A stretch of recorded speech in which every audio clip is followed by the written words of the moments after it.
अस्सलाम वालेकुम, मैं हूँ Sadia Uzair. Welcome back to Sadia Uzair's kitchen. आज मैं आपके साथ शेयर कर रही हूँ बहुत ही क्रिस्पी और चीज़ी से चटनी कटलेट्स। बिस्मिल्लाहिर्रहमानिर्रहीम। इसके लिए सबसे पहले हम फ्रेश धनिये से हरी चटनी तैयार करेंगे और यहाँ पर मैंने तकरीबन हाफ बंच हरा धनिया लिया है। चटनी बनाने के लिए इसे डाल देंगे ब्लेंडिंग जग में। इसकी डंडियाँ भी साथ ही ऐड करेंगे। अब अगर आपके पास साबित सब्ज़ मिर्चें हों तो टेस्ट के मुताबिक आप वो ऐड कर सकते हैं। मेरे पास चॉप की हुई सब्ज़ मिर्चें हैं तो इसलिए मैं ये ऐड कर रही हूँ। इसी के साथ इसमें जाएगा आधा चाय का चम्मच भुना और कुटा हुआ ज़ीरा, आधा चाय का चम्मच कुटा हुआ धनिया, आधा चाय का चम्मच चाट मसाला पाउडर, आधा चाय का चम्मच या हस्ब ज़ायक़ा नमक ऐड करेंगे। इसमें हमें चीज़ भी ऐड करनी है, वो भी सॉल्टी होती है, तो इसलिए नमक बहुत एहतियात के साथ शामिल करेंगे। 2 खाने के चम्मच दही, बारीक चॉप किया हुआ लहसुन इसमें 1 जवा शामिल करेंगे। तो अब कोशिश करें कि बिना पानी ऐड किए ही इसको अच्छे से ब्लेंड कर लें। लेकिन अगर बहुत ज़्यादा ज़रूरत हो तो 1 या 2 टेबलस्पून आप इसमें पानी शामिल कर सकते हैं। चटनी बिल्कुल भी पतली ना हो, चटनी हमें इस तरह से बिल्कुल थिक तैयार करनी है। यहाँ पर आप इसकी कंसिस्टेंसी भी चेक कर सकते हैं।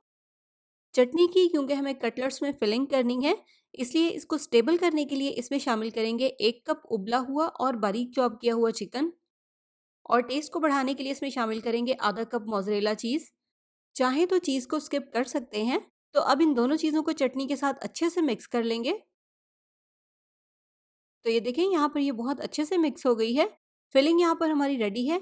अब हम नेक्स्ट स्टेप की तरफ चलेंगे और यहाँ पर मैंने 1 केजी आलू लेकर उन्हें बॉयल कर लिया है और उसके बाद बहुत अच्छे से मैश कर लिया है। इनमें बिल्कुल भी गुठली ना हो, आलू बहुत अच्छे से मैश हों।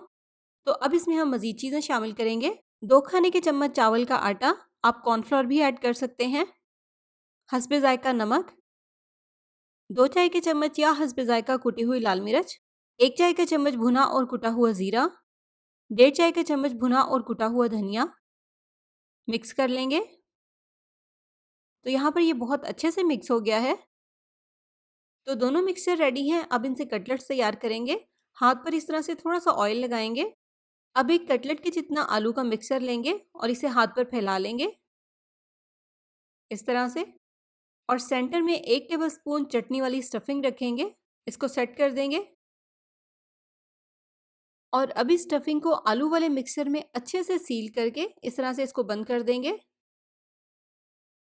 जॉइंट को इस तरह से बहुत अच्छे से बंद करना है ताकि फ्राई करते हुए चीज़ मेल्ट होकर बाहर ना निकले। तो ये देखिए सारे कटलेट्स इसी तरह से तैयार करेंगे और उसके बाद इस पर कोटिंग करेंगे। सबसे पहले इसको इस तरह से अंडे में डिप करेंगे। अंडे में दोनों साइडों से अच्छे से डिप कर लेने के बाद अब इस पर ब्रेड क्रम्स लगाएंगे। ब्रेड क्रम्स भी इस तरह से अच्छे से हर तरफ लगाएंगे।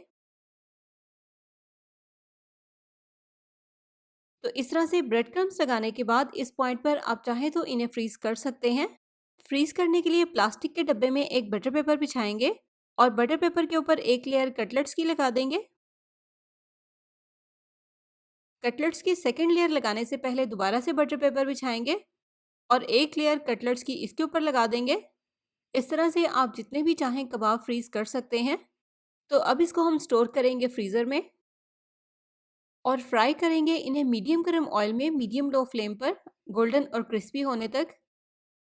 बहुत तेज़ आंच पे इनको फ्राई नहीं करना क्योंकि ब्रेड क्रम्स पर बहुत जल्दी कलर आ जाता है, इसलिए वो बहुत जल्दी जल भी सकते हैं। तो फ्लेम को मीडियम रखें और इन्हें दोनों साइडों से गोल्डन और क्रिस्पी होने तक फ्राई कर लें। तो रेसिपी पसंद आई हो वीडियो को लाइक और शेयर ज़रूर कर दीजिएगा। चैनल पर नए हैं तो सब्सक्राइब भी कर लीजिएगा। और इसके अलावा अगर आपको मेरी रेसिपीज़ पसंद आती हैं तो कमेंट सेक्शन में कमेंट्स करके ज़रूर बताया करें, इससे बहुत सपोर्ट मिलती है। इसी के साथ साथ अपना बहुत सा ख्याल रखिएगा, दुआओं में याद रखिएगा। Thank you for watching. अल्लाह हाफिज़।